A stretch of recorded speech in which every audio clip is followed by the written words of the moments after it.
那个手电筒。哎，小周，你怎么在这儿？啊，我给郑队送感冒药来了。最近咱们队里不是好多人又头疼又打喷嚏的吗？后边快点！小艾，外面怎么了？郑队带两探组，不知道干什么去了。行，知道了。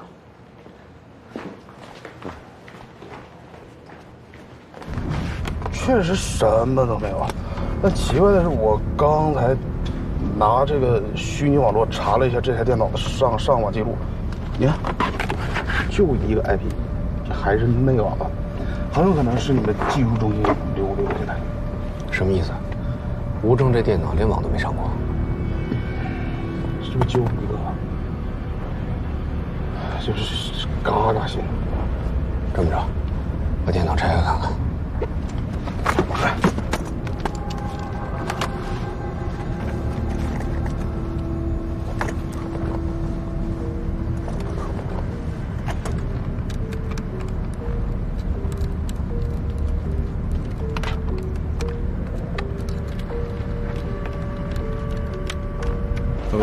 哎，高哥，郑队也让你和他们一起出去啊？是啊，你是定位啥呢？哎，前不久郑队让我往那个213的物证箱的笔记本里装了个定位芯片，就是他一打开，我这就能显示实时位置。这是物证丢了吗？小哥，快点，快点！哎，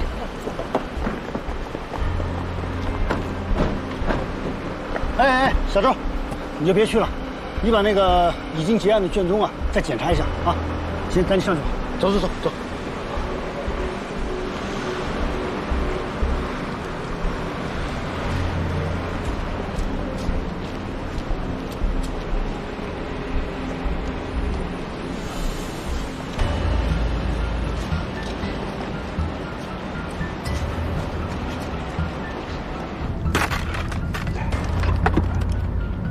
哥，你说没错，就这个。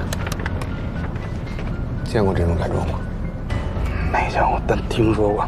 这是一个自带粉碎程序的芯片，就说白了，这种硬体拦截主要是为了保证电脑在运营当中就不留任何痕迹。说白了，你删除一个文件就永远无法恢复。看来确定是吴正的电脑。这什么操作？这个？哎，你这个定位装置误差多少啊？不超过10米。照这个移动速度，能确定人在车上吗？能，而且是在北三环主路上。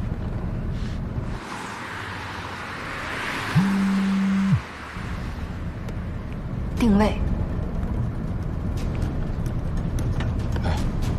有可能是定位装置，把电脑装上，快点。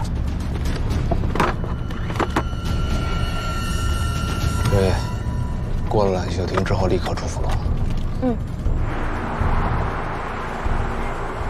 郑队，咱们追的这是谁呀？不该问的别打听。哦。哎，下主路了，清风桥。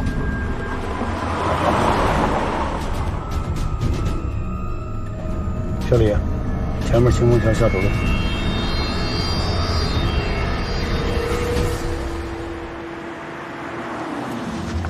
赶紧装起来吧，来不及了。最后一下。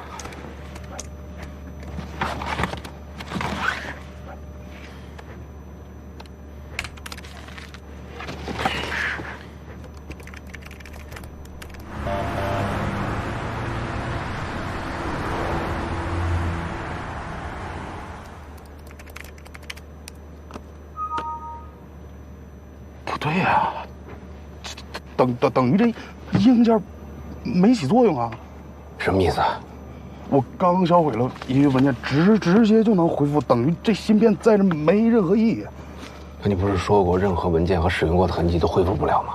是啊，就跟新的一样。没准它就是个新的。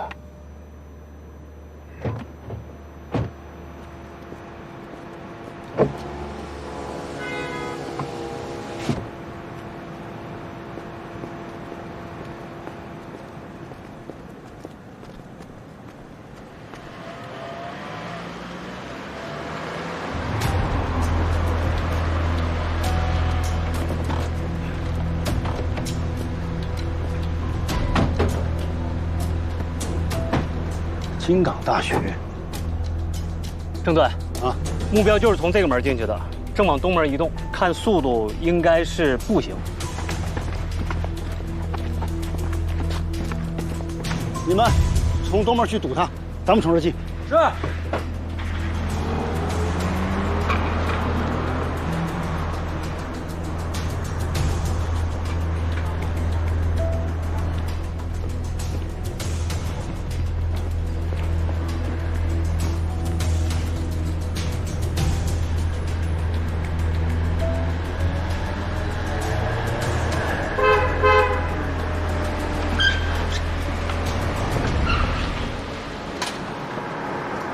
关队，关队。哎呀，关队，这个是我给您的物证吗？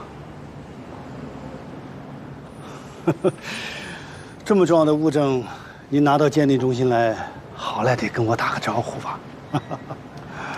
郑队，你私下里让我看物证，已经涉嫌违规了。我要再跟你说，这东西还送得出来吗？要我说呢，你就应该再晚一点出现，这样的话，有任何锅都是我一个人背。小高，哎，关队，这些物证，技术中心已经检查了好几次了，有什么发现吗？没有。郑队让我看这个物证，就是为了发现新的切入点。而来这物证鉴定中心，就是新的切入点。是。不过呢，我觉得该有的流程咱还得有，对吧？这么重要的物证，您送到人家这儿来，不得给人家提前申请一下？那倒没关系，我和这儿的研究员都认识。哦，您常跟他们这儿的人打交道啊？我们去年抓了这里的主任，就是那个持枪袭击警队的王志革。哦，王志革。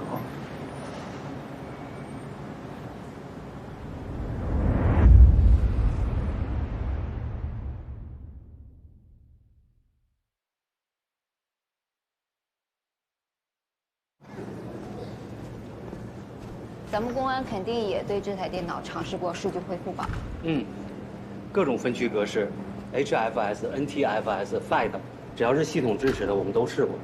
但是刚才我看您这个，我们的研究员尝试建立了一个RAID重建器，在进行RAID数据重组恢复的过程中，我们试图在阵列中分析出盘序及盘块的大小。这个我们也想过，但是。没别的意思，你别误会。关键是我们用了重建器之后，发现并不是恢复不了硬盘里的数据，而是在这硬盘里面根本不存在任何可供恢复的数据，除了这个操作系统以及一些日常的软件，这台电脑没有什么人为使用过的痕迹。直接拆开做一下硬件测试。哎，这个不会把物证弄坏了吧？应该不会的。小张，哎，拆开。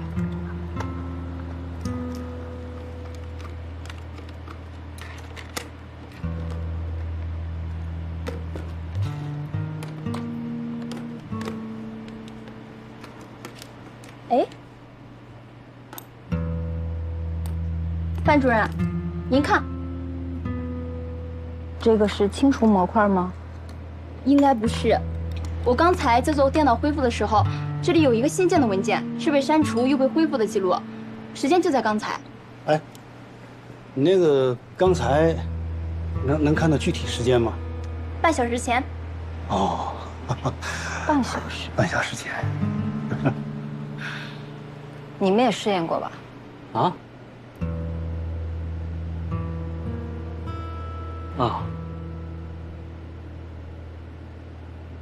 那是个什么玩意儿？哎，这块主板怎么做了这么多改装？这应该是块定位芯片。定位芯片，我说怎么看得那么眼熟呢？管队，这个芯片需要做检测吗？应该不用吧。都行都行，只是给小范他们添麻烦了。没事。哎，小范，刚才我听关队说，就之前那个连环杀手那个王之格，说是你们这儿的。哎，是啊，说起来只觉得后怕。我从来没想过自己的单位就会有杀人犯。其实挺感谢咱们支队的，尤其是关队长。对对对，多感谢关队。哎，辛苦啊。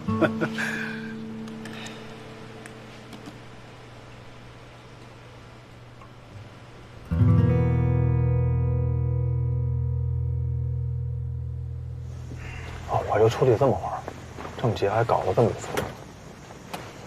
哎呦，他到底什么意思呢？啊，这样给你看，是吧？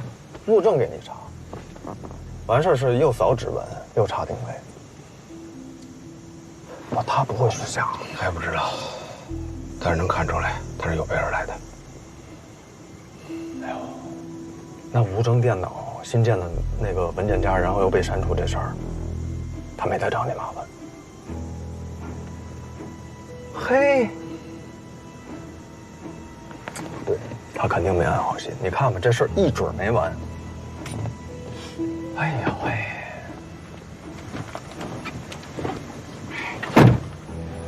来，钱包和钥匙都在衣服兜里啊。我下午去了一趟 U 盘那个公司，得到的信息都在电话里给你同步过了。和郑琪一块儿去物证鉴定中心的还有小高。哦，还有吗？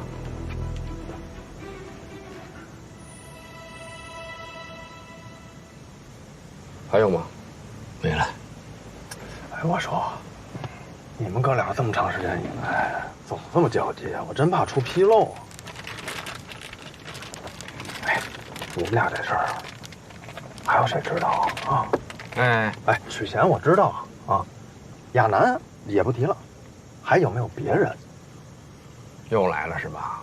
跟你说多少回了，别想往外套人命，死这条心吧啊！什么叫又来了？我的意思是，我想知道我是第几个识破你们哥俩的，啊？不是第一个，也在前3个里吗？第6个吧，加上嘉音，第7个，第8个。切，啊？有这么靠后？肯定有啊，他多好混呢。行了，带好了，带好，赶紧走，看守所那边还等着呢。你们注意安全。慢点。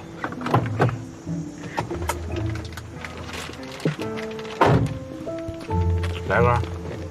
来根。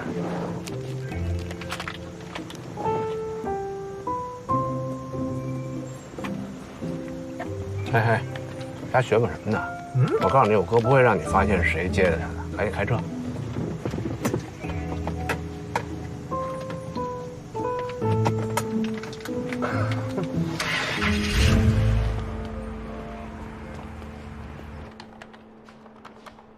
我们单位里，老领导和新领导之间，也谈不上矛盾吧，就是总感觉有些怪怪的。自从给新领导做了助理，大家明显都疏远了我，包括我一直以来最尊敬的师傅。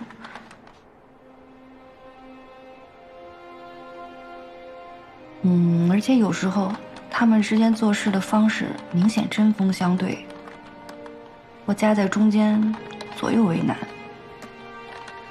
为什么做人没法两全其美呢？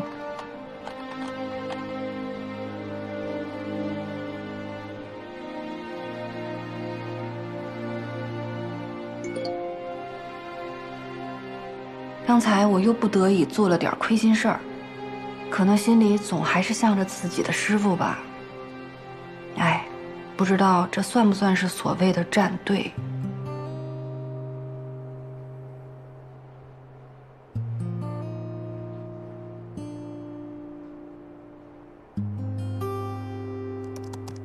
听你说了这些，我深表同情。对于一个刚参加工作不久的年轻人来说，这样的事态确实有些复杂。但你们从事的刑侦工作也好，或是其他任何职业也罢，专业工作和人际交往都是无法完全分开看待的。我不好妄断你们新领导或者老领导哪一方更值得拥戴，但我相信，你完全可以不站任何一边的队，而是就你自己遭遇的每一次困境，做出自己的独立判断。这个过程有可能会犯错，有可能会犯傻，也有可能会退缩。但无论你是什么样的主观立场，都绝不要随波逐流。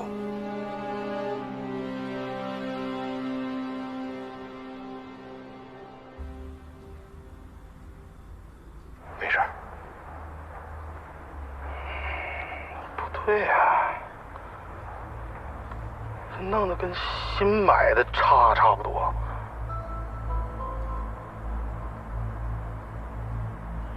哎，确实什么都没有。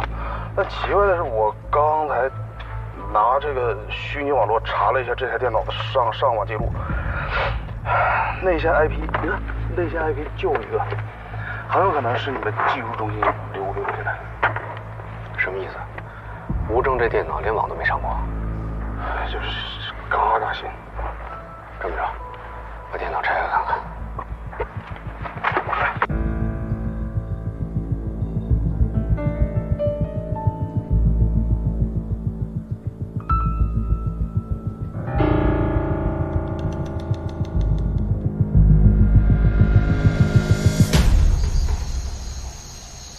国农，大晚上把你提过来，是有点小事儿，想跟你核实一下。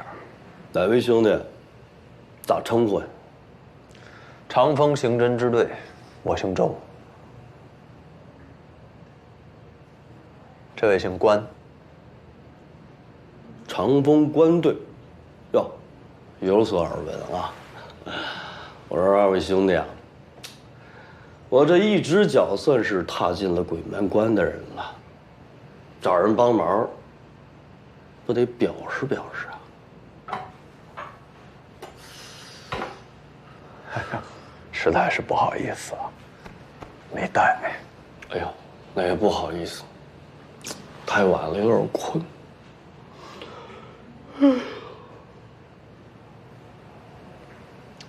你肯定不是单独接案吧？那必须的，咱待遇必须得强，怕我啊，这个寻短见。他接案在哪屋啊？9栋3。这号里还得找人看着，也够辛苦的。老周，完事儿了，找人给他们学习号烧条烟。小事儿，回头我跟里边打个招呼就行。关队，讲究人啊，敞亮，有啥直接问。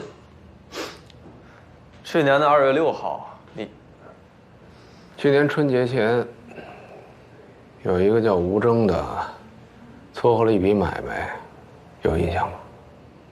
哦，吴征啊，那小子，不是后来全家都被给……别扯远了，问你有没有印象？哎，肯定有印象，就是见了个面，没谈拢，然后还弄得不高兴。吴征后来撬了，这事儿就算是黄了。但是那天呢，弄得我一肚子火。买卖没谈成不说，黄山还他妈跟人跑了，你说说？哎，黄山是那个制毒的黄山吗？对啊。黄山是这人吗？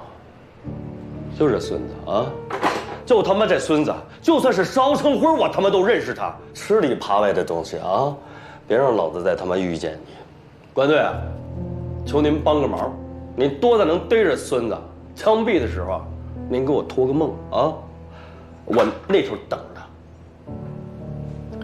你们那天还见了什么人？哎呀，吴征担保的，这帮人的底细我也不是很清楚。哦，好像他们那个带头的姓裴。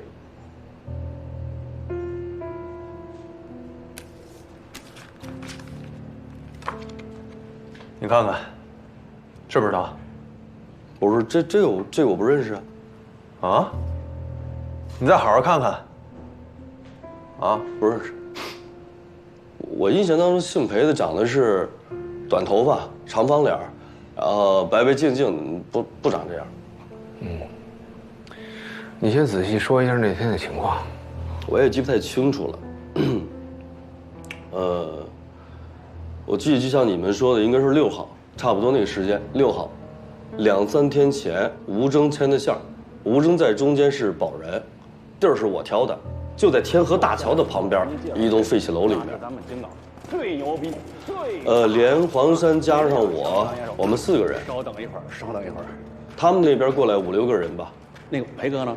掌柜的迟到了，稍等一会儿吧。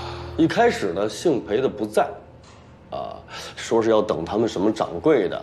后来那小子来了，裴老板，我跟你说，我听他们说叫裴哥，但过程我是记不太清楚了。认识一下，认识一下，握个手，握个手。就是总觉得这帮人吧，特能摆谱，验货，验货，一个个的特屌，没谈2句话就崩了。姓裴的，逗我玩呢。货不行，你还要强买强卖吗？你算干嘛？我的兄弟当时就掏家伙，哎，他们也不含糊，直接给炸了。这个时候呢，吴征一看，赶紧过来圆乎。可能是这帮孙子怂了吧？借机会直接把枪口对向了他。跪下！裴老板，吴征是人间，动谁不能动他？你忘了你是个人，你自己不喜欢那些货，不代表我的人有问题。你有问题，你的人也有问题。我一看这事儿他妈热闹了，反正跟我也没啥关系，我赶紧撤吧，我就走了。走的时候呢，我记着，其中有一哥们儿起了内讧，为了就是保吴征吧，跟他们吵起来了，别看那小子长得跟小白脸似的，但是说话办事特他妈横，而且耳朵后面还纹了一朵罂粟花，我记得特别清楚，对，罂粟花。来，把这给他看一下。你仔细看看，这里边有没有那天在天河大桥跟他们会面的时候在场的人？认识就直接说就行了。21号，耳朵后面纹了一朵罂粟花，就是他。货不行，你还要强买强卖吗？你忘了你是个人。吴征是谁的？今天说什么你不能动他。你再看看还有认识的吗？来，13号，就我说那个掌柜的，姓裴。裴老板，姓裴的，逗我玩呢。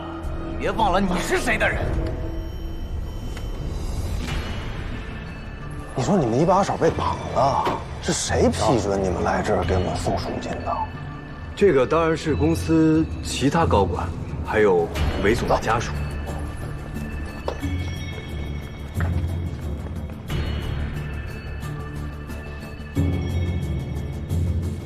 他也在。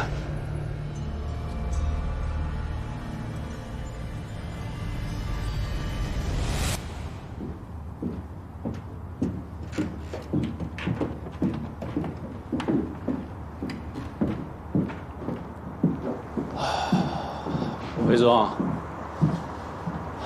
这么着急找我有事儿？哈哈，嘉义来了。这几天外头警察都盯着你了，不舒服吧？你这不是让云雷也藏起来了吗？啊，小事，都能解决。来坐。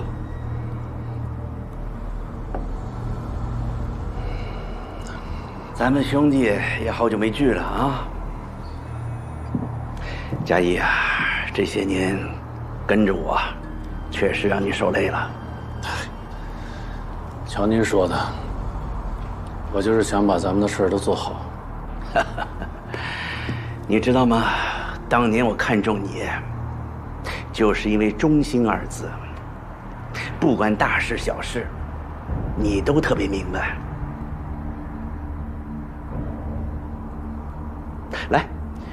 来喝茶。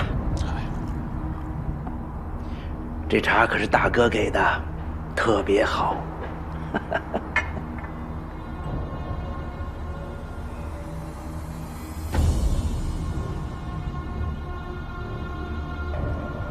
大哥，应该还有什么别的吩咐吧？啊，大哥说啊，要好好招待嘉义。万一这事儿如果真没摆平，就只能辛苦嘉义了。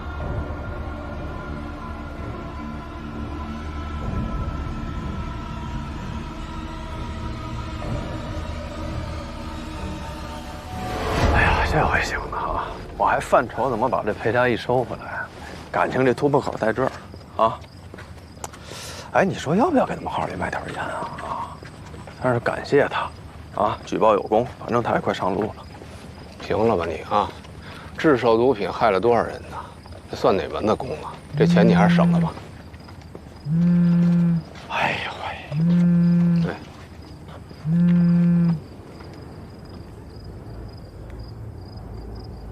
喂，关队长，你们公安就这个办案效率吗？你本来就是个嫌疑人，想让我们按照你的指挥办案，这不成笑话了吗？再说了，你给的那些线索有个屁用啊！你肯定知道对方会抛出多少烟雾弹，设置多少反侦查障碍来干扰我们调查取证。看来公安就是不靠谱，让裴家义这样的人逍遥法外，就是对道义的践踏。我告诉你，裴家义这伙人一定逃不出如来佛的手掌心儿啊！至于你所谓的这个道义，我倒是要问问你，严通那2个保镖，人家只是例行公事拿钱办事儿，没招谁没惹谁，让你给抹脖子了，直接导致2个家庭家破人亡，这种手段就是你所谓的道义吗？啊？你放心，我们肯定也不会让你逍遥法外的。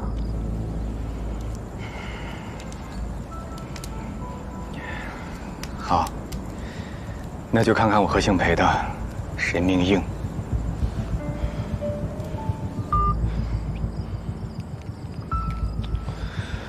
你说这一个罪犯啊，迫不及待的想让我们给另一个罪犯捉拿归案，是不是有点荒诞？这总有这种自以为是的人，真的。要我说，把他们都弄进来，啊，就太平，真的。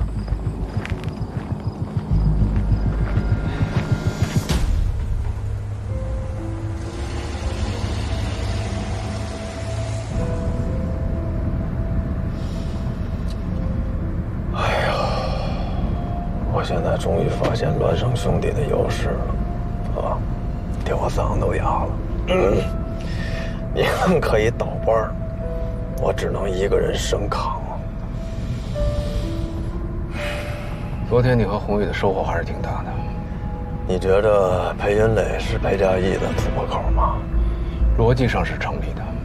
这个裴云磊带头出面，由叶方舟和黄山参与的不法交易。说明这裴云磊本身就是这犯罪集团里的一份子，而且职位不低。仔细查询户籍登记之间的关联，会发现裴云磊其实是裴家义的远房堂亲。何农对他的指认可以成为我们迫使他跟我们合作的筹码。我们现在把2月3号好像空白给填补上了。2月3号，何农和吴征是联系6号见面的事情。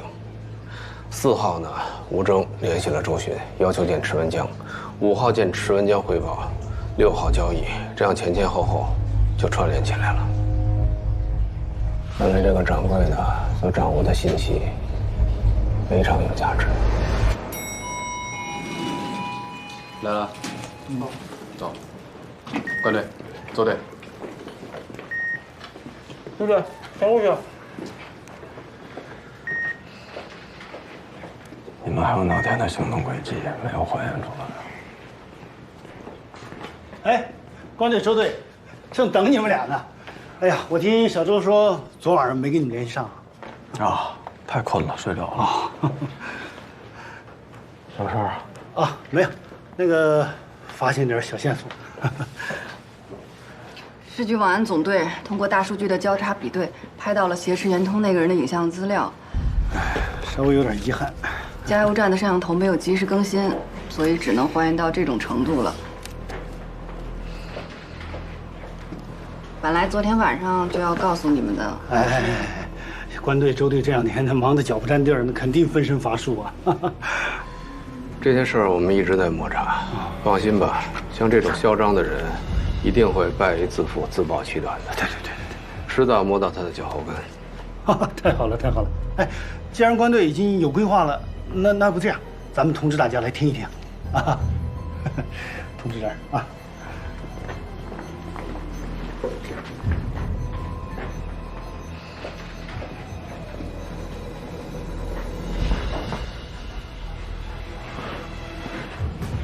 兄弟，聊两句。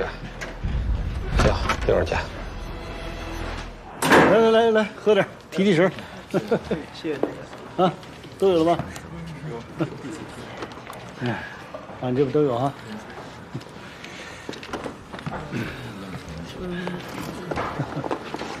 来。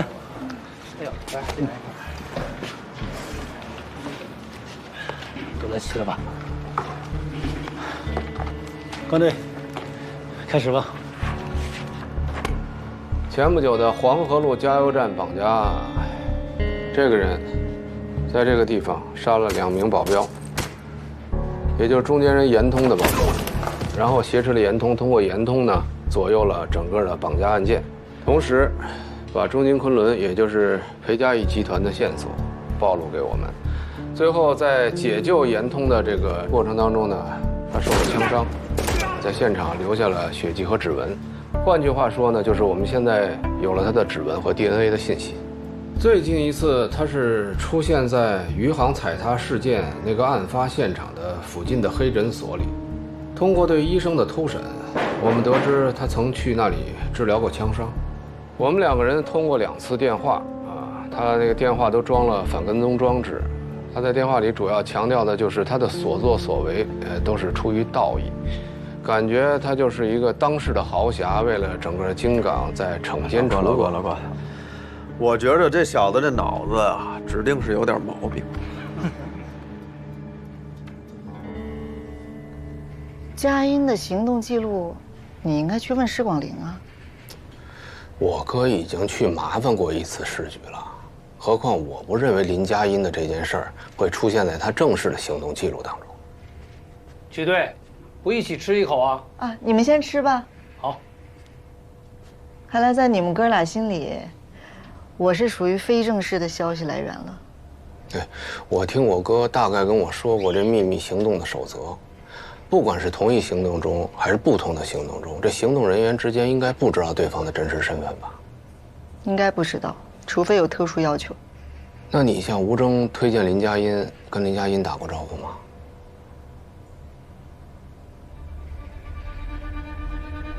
那我是不是可以变相理解为，你既向吴征出卖了林佳音，同时又向林佳音出卖了吴征？哎，你别生气啊！我知道你当时是好意，但是我呢，就是想表达，在这种超常规的情况下，我是应该去市局查行动记录呢，还是应该来这儿找你？嗯。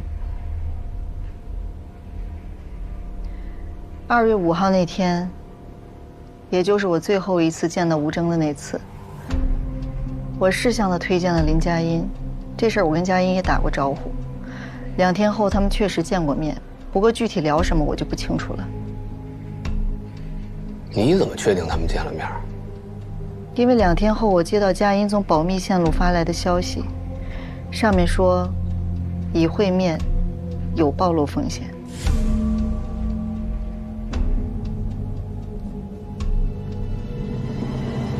但是从他挟持严通、雇佣绑匪、绑架伟东，再到后来他抛出2组数字和符号，以故弄玄虚的方式，向我们传递长丰家园流标事件背后其实是中金昆仑一手操控的这一系列操作来看，他所谓的道义，不像是2派势力之间的暗斗，更像是抛出靶子，利用我们警方的枪口铲除裴家义和伟东背后的犯罪组织。而特别行政区那边给到的消息，也证实了香港环宇地产并未雇凶对中金昆仑下手。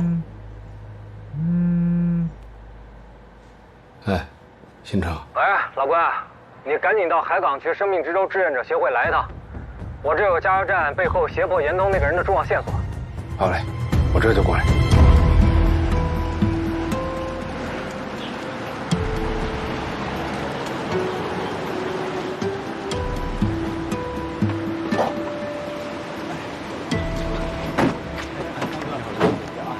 周，哎，关队，怎么样？情况大概是这样的：3小时之前呢，这个生命之舟向110报警，说发现昨天晚上失窃了一批社会捐赠物资。我带队调取监控，锁定了2名嫌疑人，基本是惯头。10几分钟之前呢，已经全部拿下了。可就在技术中心的同事例行公事，在里边大量采集指纹录入数据库进行比对的时候，居然比对上了绑架严冬那个人的指纹。在什么东西上查到的？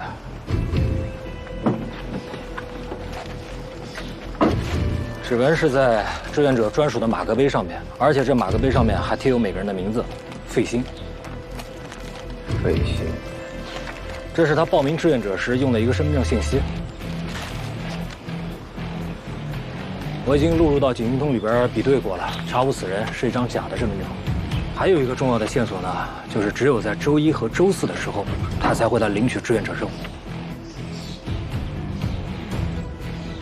王二，来，让各探组先待命啊，不要进去，嫌疑人在里面很可能有熟人，都别打草惊蛇。好，咱们先进去看看。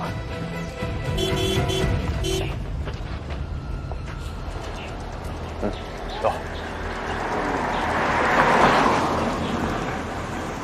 郑队长，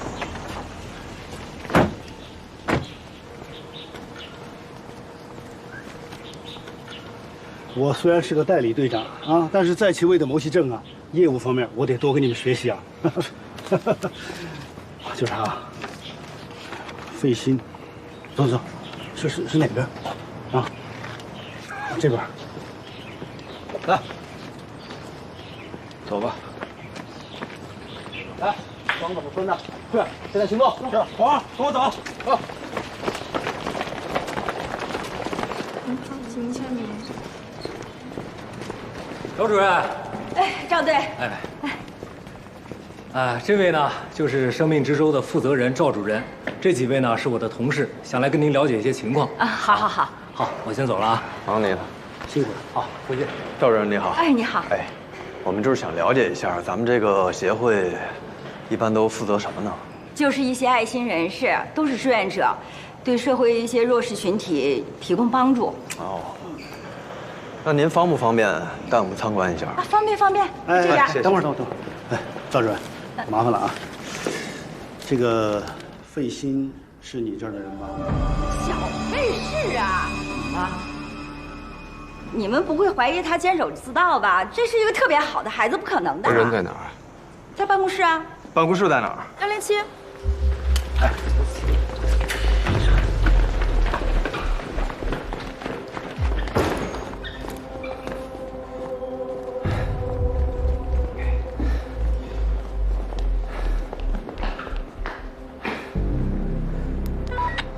二，封锁所有的出入口。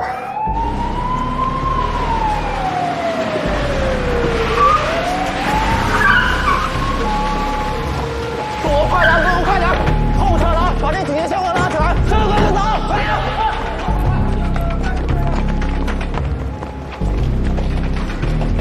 二，你去这里边找。快，挨屋的啊，一屋也别落啊，包括洗手间啊。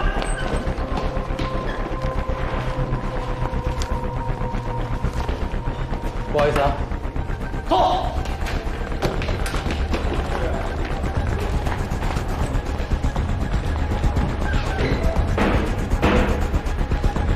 没有。去楼上，你去那边。二组的怎么样啊？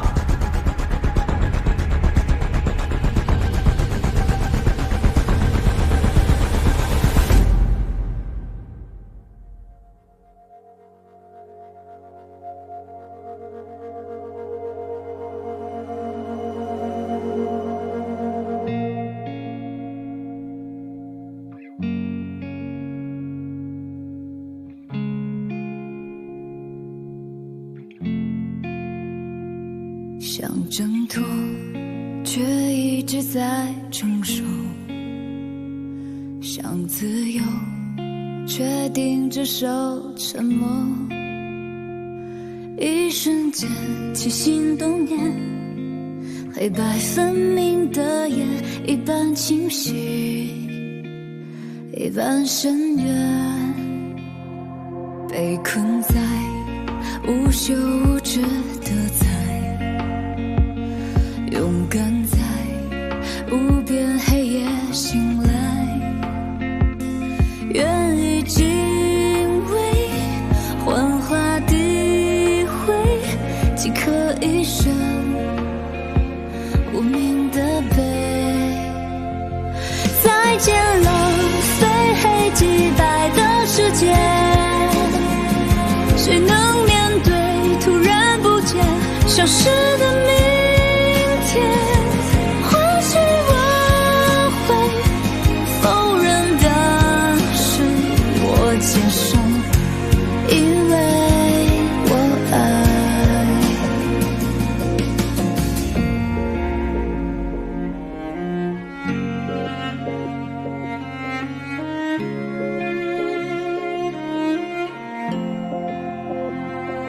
被困在无休无止的猜，勇敢在无边黑夜醒来，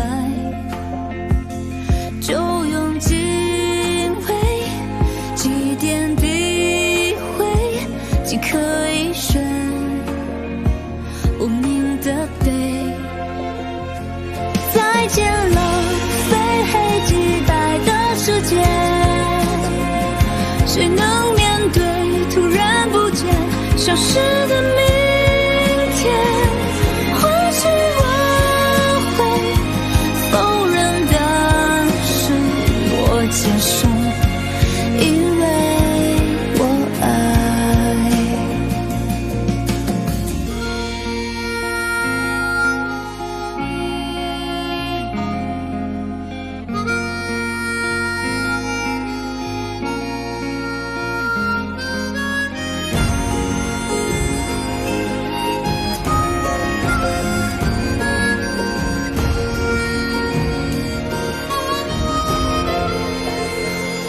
再见了非黑即白的世界，谁能面对突然不见消失的明天？